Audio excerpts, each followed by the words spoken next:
Welcome back to the deep dive. We're here again to unpack some dense sources and really get you informed. That's the goal. And today we're jumping into, well, a really vibrant festival, Gopastami.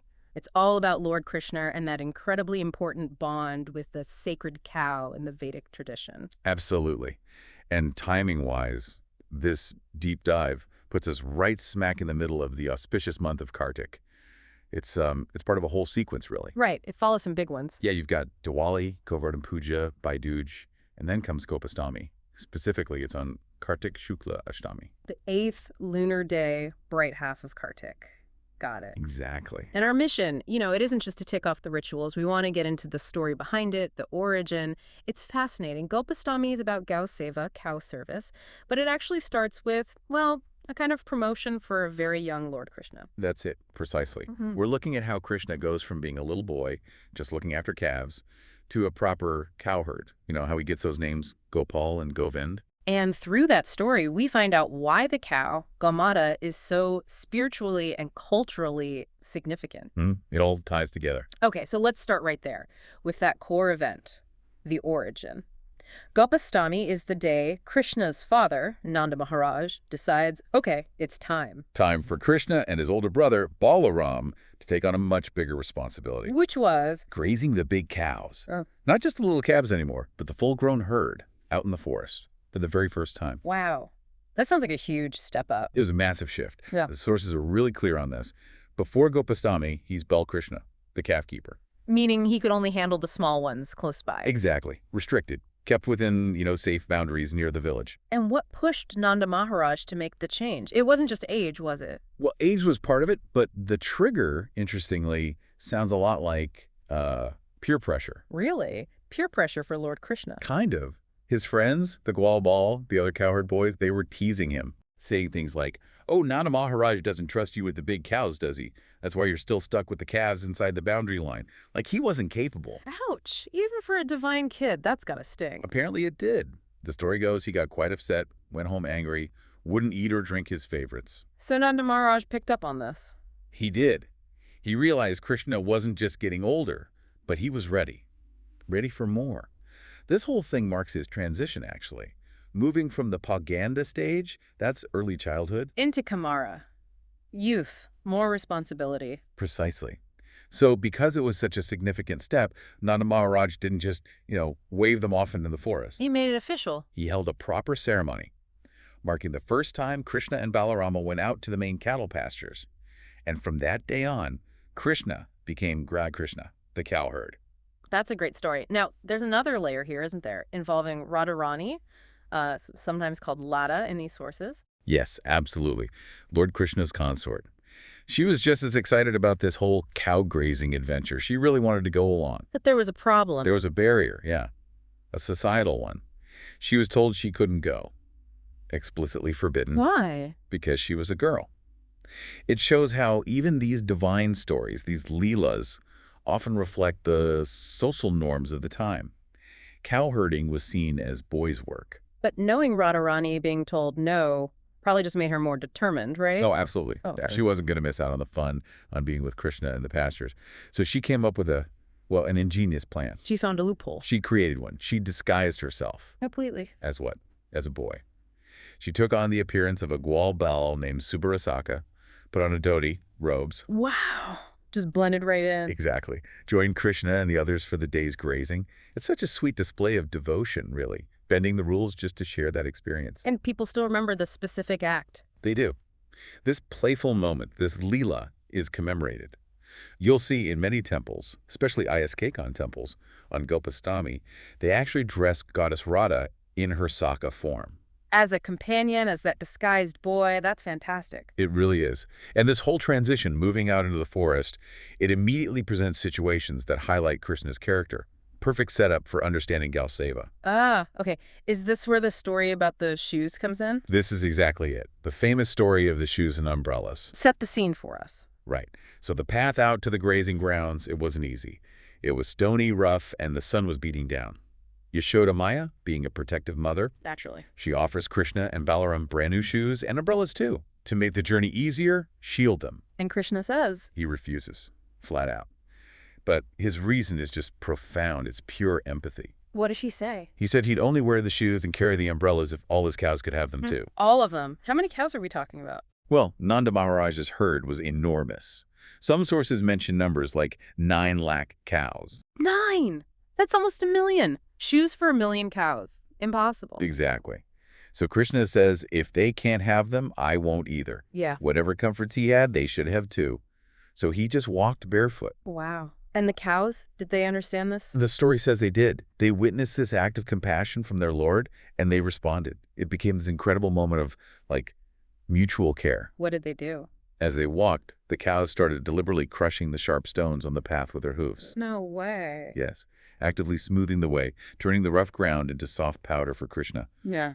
And at the same time, milk started dripping from their udders. Milk. Why? It's described as, like, tears of love and affection. That dripping milk kept the powdered soil soft and cool under Krishna's feet. They were protecting him back. That's beautiful. Just amazing reciprocity. It really is. And this leads to something even more profound spiritually. Because the path was now soft, Krishna left clear footprints. Imprints of his lotus feet. Exactly.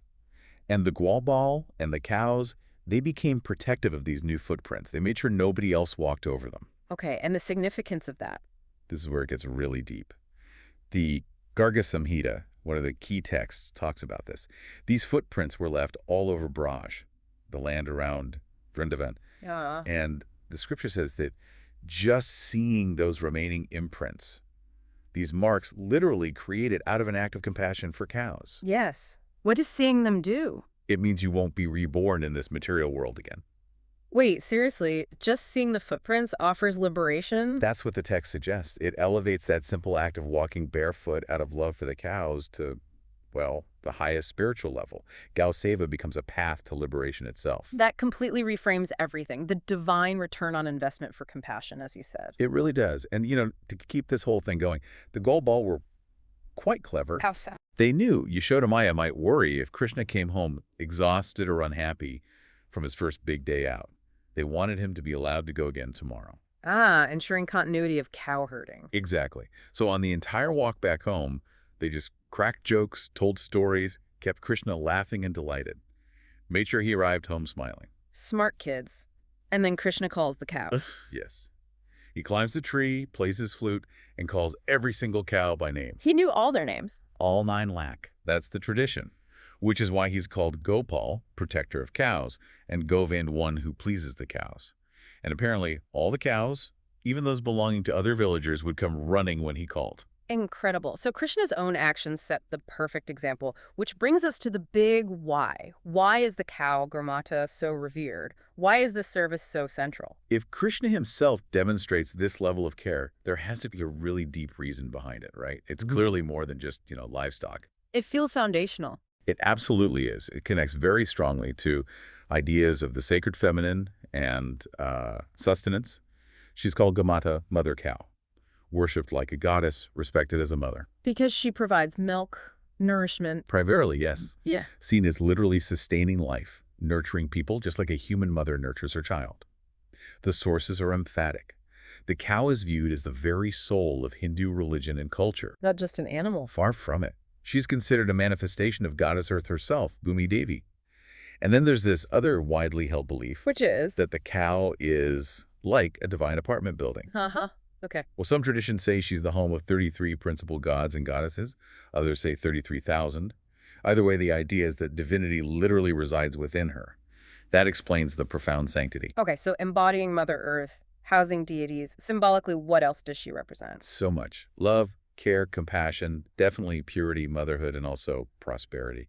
There's a strong belief that worshiping Gomata, especially on Gopastami, isn't just symbolic. It has real effects. It's believed to be a sacred act that actively removes calamities, brings happiness, brings prosperity into the devotee's life. Right. Which leads us to the actual practices. How do people celebrate Gopastami today? How does this deep reverence translate into action? Well, the ultimate goal, mirroring Krishna, is always cow protection. Gau Seva. So the rituals revolve around providing comfort, showing love, ensuring their well-being. Starts in the morning, I imagine, with cleaning. Yes, exactly.